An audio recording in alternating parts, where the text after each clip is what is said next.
নমস্কার বন্ধুরা, GK became YouTube চ্যানেলে আপনাদের সবাইকে জানাই আরও একবার সুস্বাগতম। আমি বিবেক মল্লিক। বন্ধুরা, আজকে আমি আপনাদের এক পুনর্জন্মের কাহিনী শোনাবো। আর এই কাহিনীটি শুনে আপনারা সত্যি খুবই অবাক হবেন আর ভাববেন এটাও কি সম্ভব, কিন্তু বাস্তবে এটাই হয়েছে।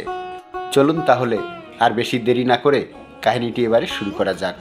2011 সালে অর্পণ নামের এক ব্যক্তি তার সপরিবারের সঙ্গে চারধামে যাওয়ার পরিকল্পনা নেন। তার পরিবারে ছিল তার মাতা পিতা এবং 15 বছরের এক কন্যা সন্তান এবং তার স্ত্রী মৌমিতা। যদিও অর্পণ তার পরিবার নিয়ে ঘুরতে সুইজারল্যান্ড যেতেন, কিন্তু শেষে তিনি সিদ্ধান্ত নেন যে তার চারধাম যাওয়া উচিত। আর এই সিদ্ধান্তই তার জীবনকে পুরোপুরিভাবে বদলে দেয়। এই ঘটনাটি এতটাই রোমহর্ষক যে কাহিনীটি শুনলে আপনার পায়ের তলা থেকে মাটি সরে যাবে। কিভাবে বাবা কেদারনাথ একজন মানুষকে আবার পুনর্জন্ম দিলেন। শুধু পুনর্জন্মই দিলেন না, তার স্ত্রী ও পরিবারের সঙ্গে মিলিয়ে দিলেন। এই সম্পূর্ণ ঘটনাটি শোনার পর আপনিও পুনর্জন্মের কথা বিশ্বাস করবেন।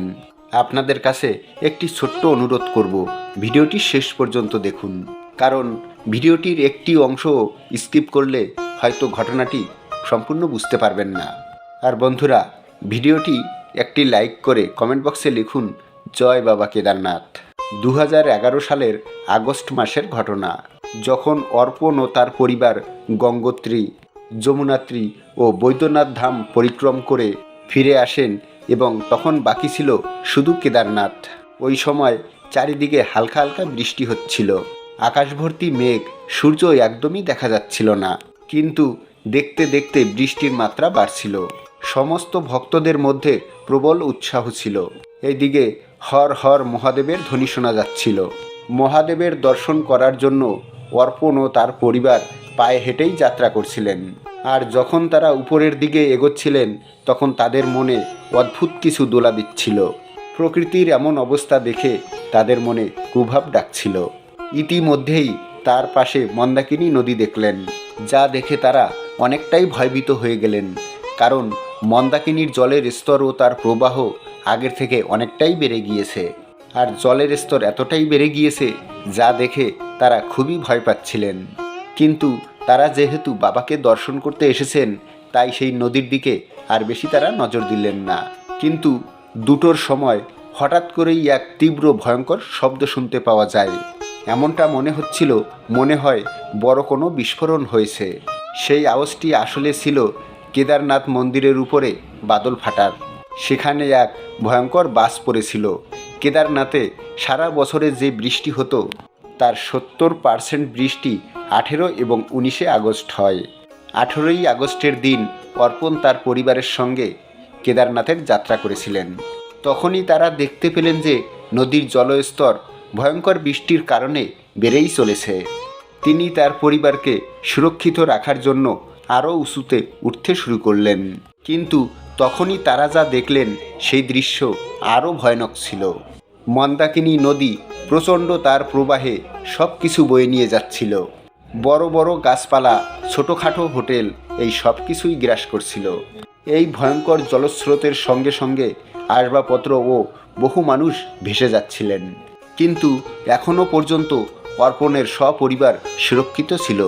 তিনি তার পরিবারের সুরক্ষার জন্য একটি স্থান খুঁজলেন। তারপর একটি হোটেলে তার পরিবারের সঙ্গে আশ্রয় নিলেন। তখন অর্পণ একটু নিশ্চিন্ত হলেন, কারণ হোটেলটা অনেকটাই উঁচুতে ছিল। তাই তিনি ভাবছিলেন সেখানে তারা সুরক্ষিত থাকবেন। কিন্তু যেভাবে যেভাবে রাত হচ্ছিল, বৃষ্টির মাত্রা ততটাই বাড়ছিল।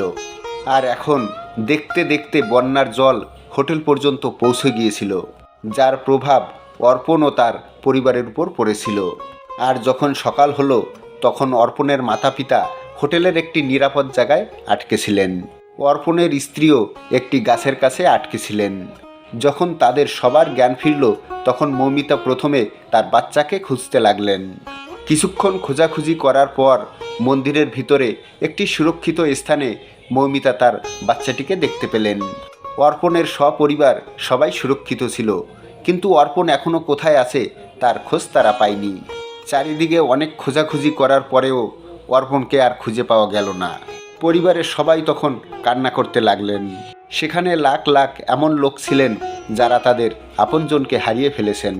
এইদিকে অনেক লোকের তো শরীর খুঁজেই পাওয়া যায়নি, কিন্তু অর্পণ ছিলেন তার পরিবারের মাথা, পরিবারের একজন মুখ্য সদস্য হওয়াতে তার কর্তব্য কিন্তু তিনি খুব ভালোভাবে পালন করেছিলেন। তিনি তার পরিবারকে রক্ষা করতে পেরেছেন তার নিজের জীবনের বলিদান দিয়ে। কিছু সময় পর যখন বায়ুসেনারা এই সম্পূর্ণ ঘটনাটি জানতে পারে, তখন রেস্কিউ অপারেশন শুরু হয়। ওই অঞ্চলে যতজন লোক ছিলেন 5 থেকে 10 দিনের মধ্যে তাদের হেলিকপ্টারে রেস্কিউ করা হয়। অর্পণের গোটা পরিবার সুরক্ষিত ছিল, কিন্তু এতদিনেও অর্পণের খোঁজ না পেয়ে তারা হাল ছেড়ে দিয়েছিল। এতদিনে তারা বুঝে গিয়েছিলেন যে তারা তাদের ছেলেকে এবং মৌমিতা তার স্বামীকে হারিয়ে ফেলেছেন। এরপর তাদের শহর মুম্বাইতে তারা ফিরে আসেন। এরপর ধীরে ধীরে সময় পেরিয়ে যেতে থাকে। মৌমিতা তার বাচ্চাকে পড়াশুনো করিয়ে এখন বড় করে তুলেছেন। প্রায় 12 বছর পর মৌমিতার মেয়ে দীপশিখা যখন সে 21 বছরের হয়, তখন তার ডাক্তারি পড়া চলছিল। তখন সে তার বন্ধুদের সঙ্গে কেদারনাথে ঘুরতে যাওয়ার কথা ভাবছিল। কিন্তু যখন মৌমিতা এই বিষয়ে জানতে পারল, তখন তার মনে আঘাত লাগলো। তিনি আঁতকে উঠলেন। তিনি তখনই দীপশিখাকে কেদারনাথে যাবার জন্য মানা করেন, কারণ তিনি 2011 সালের সেই কেদারনাথের ঘটনাকে এখনও তিনি ভুলতে পারেননি। কিন্তু এই দিকে দীপশিখাও খুব জেদি ছিল। সে জেদের সাথে খাওয়া দাওয়াও বন্ধ করে দেয়। তখন মৌমিতা নিরুপায় হয়ে তাকে যাবার অনুমতি দেয়, কিন্তু তিনি এখানে একটি শর্ত রাখেন। তিনি বলেন যে তুমি কেদারনাথে তো যেতে পারো, কিন্তু তুমি বন্ধুদের সঙ্গে নয়, তুমি আমার সঙ্গে যাবে। তা শুনে দীপশিখা রাজিও হয়ে যায়। তারপর তারা 1 মাস পরে কেদারনাথের উদ্দেশ্যে রওনা হয়। ওই সময় এপ্রিল মাস চলছিল। সালটা ছিল 2024। প্রায় 12 বছর পর তারা কেদারনাথে আসেন। অর্পণের স্ত্রী মৌমিতা যখন কেদারনাথে পৌঁছালেন, তিনি তখন ফ্ল্যাশব্যাকে চলে গেলেন। সেই বন্যার দৃশ্য তার চোখের সামনে ভাসতে লাগলো, আর অর্পণের কথা স্মরণ করে তার চোখে জল চলে এলো।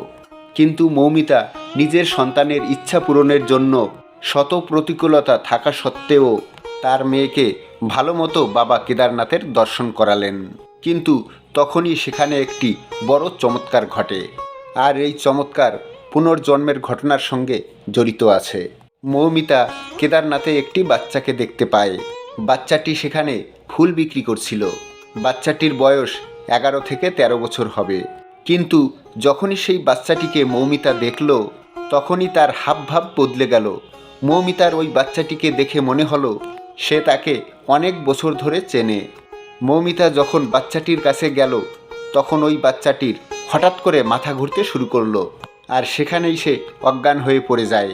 এরপর মৌমিতা তার প্রাথমিক চিকিৎসা করে, তার চোখে মুখে জলের ছিটে দিয়ে তার জ্ঞান ফেরায়। কিন্তু জ্ঞান ফেরার পর ওই বাচ্চাটি মৌমিতাকে যা বলল, সেটি শুনলে আপনি চমকে উঠবেন। জ্ঞান ফিরেই বাচ্চাটি বলল, মৌমিতা, তুমি ফিরে এসেছো? আমি গত 12 বছর ধরে তোমার জন্য অপেক্ষায় ছিলাম। আমি তোমার স্বামী অর্পণ, আর এটি আমার পুনর্জন্ম। ছোট বাচ্চাটির মুখে এমন কথা শুনে মৌমিতা ছিটকে যায়। সে প্রথমে এই সমস্ত জিনিসগুলোকে বিশ্বাসই করতে চাইছিল না। কিন্তু এই বাচ্চাটি কিভাবে জানল যে আজ থেকে 12 বছর আগে অর্পণ তার পরিবারকে বাঁচাতে গিয়ে বানের জলে ভেসে গিয়েছিলেন? ঠিক তখনই সেখান দিয়ে যাচ্ছিলেন এক দিব্য স্বামী মহারাজ। স্বামী মহারাজ 2011 সালের বন্যা দেখেছেন। তখন স্বামী মহারাজ ওই দুইজনের দিকে এগিয়ে এলেন এবং নিজের সিদ্ধি বলে সব কিছু জেনে তিনি মৌমিতাকে বললেন, হে পুত্রী, আজ থেকে 12 বছর আগে বন্যায় তোমার স্বামীর মৃত্যু হয়েছিল। তখনই মহাদেবের কৃপাতে তোমার স্বামীর জন্ম এই কেদারনাথেই হয়েছিল। আর এই বাচ্চাটি পূর্বজন্মে তোমারই স্বামী ছিল। আর আজকে এই বাচ্চাটির বয়স 13 বছর। সেই সাধু মহারাজের মুখে এই সমস্ত কথা শুনে মৌমিতা তখন ঝরঝর করে কেঁদে ফেলেন। তিনি এবার সত্যিটাকে মেনে নিলেন। তিনি মেনে নিলেন যে পূর্বজন্মে বাচ্চাটি তারই স্বামী ছিলেন। মৌমিতা এবং দীপশিখা পুনরায় তারা আবার অর্পণকে খুঁজে পেলেন। তারপরে 12 বছরের বাচ্চাটিকে নিয়ে জানা যায় যে এই দুনিয়াতে তার আর কেউ নেই। তার মা তাকে জন্ম দেওয়ার সাথে সাথেই এই পৃথিবী থেকে চলে যায়, আর সে তার পিতাকে কখনো খুঁজে পায়নি। এরপর মৌমিতা সেই বাচ্চাটিকে নিয়ে বাড়িতে চলে এলেন এবং তার যাবতীয় খরচপাতি মৌমিতাই বহন করেন। হতে পারে যে তিনি পূর্বজন্মে মৌমিতার স্বামী ছিলেন, কিন্তু এই জন্মে মৌমিতা সেই বাচ্চাটিকে একটি শিশুর মতোই খেয়াল রাখতেন। মৌমিতা যখন ছোট বাচ্চাটির সঙ্গে থাকতেন তার মনে হতো তার স্বামী তার সঙ্গে আছেন। এই ঘটনাটি কেদারনাথের অনেক পুনর্জন্ম ঘটনার মধ্যে একটি অন্যতম সত্য ঘটনা। এই ঘটনাটি অনেক নিউজ চ্যানেলেও বলা হয়েছে। যে সমস্ত নাস্তিক মানুষেরা পুনর্জন্মর কথা বিশ্বাস করে না, তারা এই ভিডিওটি দেখার পর আজ থেকে তারা বিশ্বাস করবে যে পুনর্জন্ম বলে সত্যিই হয়। আর আমাদের হিন্দু সনাতন ধর্মে পুনর্জন্মের ঘটনাকে প্রাধান্য দেওয়া হয়েছে।